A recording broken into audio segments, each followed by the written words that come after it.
It's a new era in the markets. I mean, without question, the Fed has just been doing unprecedented things and has some unprecedented intervention. Now, it's been supporting the markets, but are we to the point where it's now the Fed is a bigger danger to the market than it's ever been in the past? I've got some perspective coming up.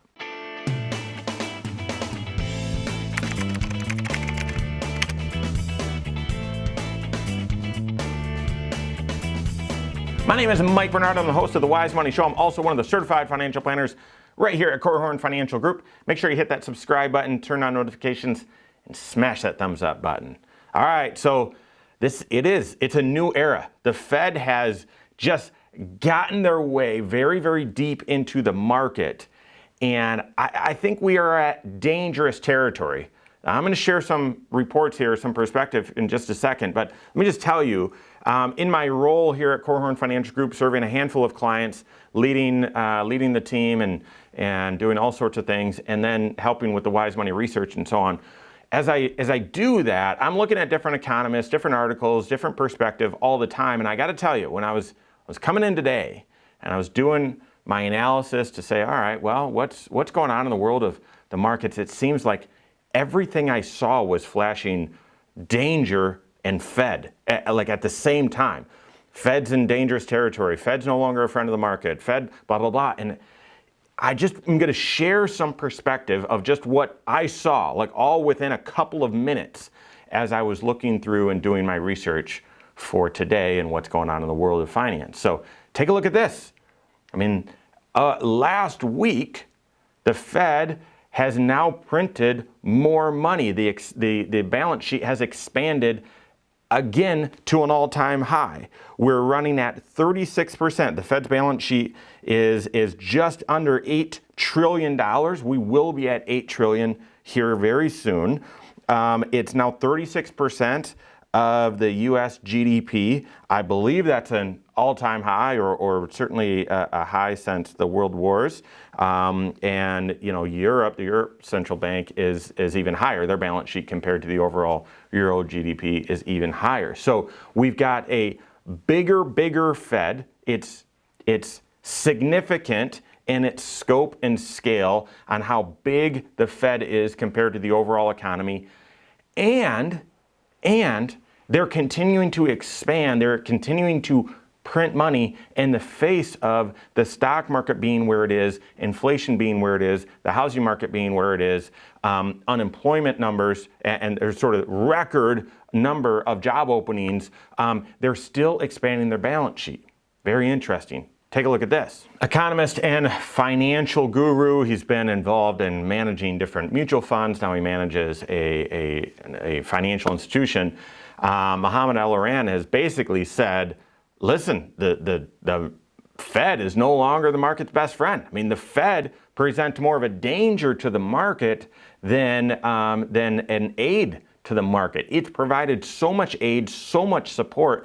Now there's a persona, there's a mentality for investors that listen, and even banks. He talks about it in here that I will take as much risk as I possibly can, because if risk presents itself as a problem, the Fed's going to come in as a backstop and solve everything. Therefore, there's a lot less downside than there is upside. So let's maximize the upside. And the Fed has painted themselves into a corner with how much they've intervened, that now they can't unwind. They can't really get out and let the market operate on its own any longer, because they're so far deep into the weeds. And therefore, that's where it turns from being an aid or a support for the market to now a danger to the market. Because whenever the Fed tries to unwind or remove itself from the economy, the consequences could be disastrous. I'd encourage you to check out this article by Mohammed El-Erian if you've got the time.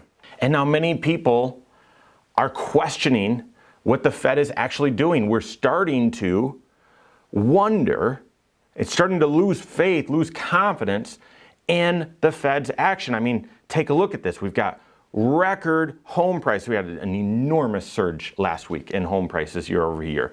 Record earnings growth. We've got higher inflation expectations. We've got record stock buybacks, record valuations, and yet the Fed is still doing more market intervention, still doing more money printing, still providing more support right now at this very minute than it did back in the great financial crisis of 08 and 9. Think about that for a second. We've got record home prices. We've got record used car prices. We've got record number of job openings available. We've got a record amount of, record highs in the stock market. All sorts of, anywhere you look, you can see, oh my goodness, the economy's never been at this level, okay?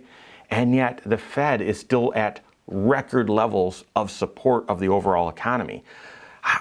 This has many financial professionals saying, wow, again, the Fed is more of a danger at this point than it is a help. Because as it continues to do this, it's creating more speculation. People are more willing to take speculative risks. And it increases the potential magnitude as the Fed begins to withdraw or in the future tries to withdraw from its intervention in the economy. And then the last article that I saw sort of connected to all this, now this was a while ago, I had saved it in my saved articles, but take a look also. It looks like foreign countries are no longer buying our debt. They're no longer investing in treasuries. Take a look at this report, and it's been replaced pretty much predominantly by the Fed, by ourselves. As we are running an enormous deficit, still printing money, we have 2 additional stimulus proposals that are out there totaling about $4 trillion that haven't been voted on yet. They're still in negotiation phase, although everyone sort of expects once they get sort of fine-tuned, they will be passed. That's another $4 trillion. And yet, where's all that money going to come from? Foreigners. You could look at this chart and say, foreign governments, foreign countries are no longer looking at the U.S. as being a wise investment. Now, there could be interest rates, although, lots of places have negative rates. Could also mean these foreign countries, they've got their own issues, they've got their own challenges. But since we moved off of the gold standard, we've needed investment from foreign countries to help make the entire U.S. monetary system work. That's sort of by design. And you can see here that just in the past year, foreign governments have gone from being buyers of U.S. treasuries to, if you can see it, they're actually selling treasuries. And who is loaning us the money? Ourselves. We're printing it. The Federal Reserve is printing it ourselves.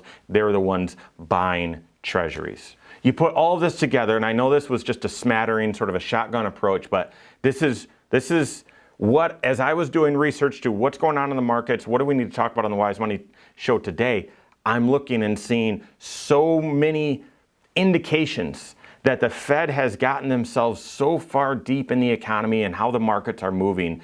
It's either going to be impossible for them to withdraw, and any time they go to make any changes beyond the unprecedented level of support right now, they're potentially a bigger danger to the markets than they are in aid at this point. So what should you do?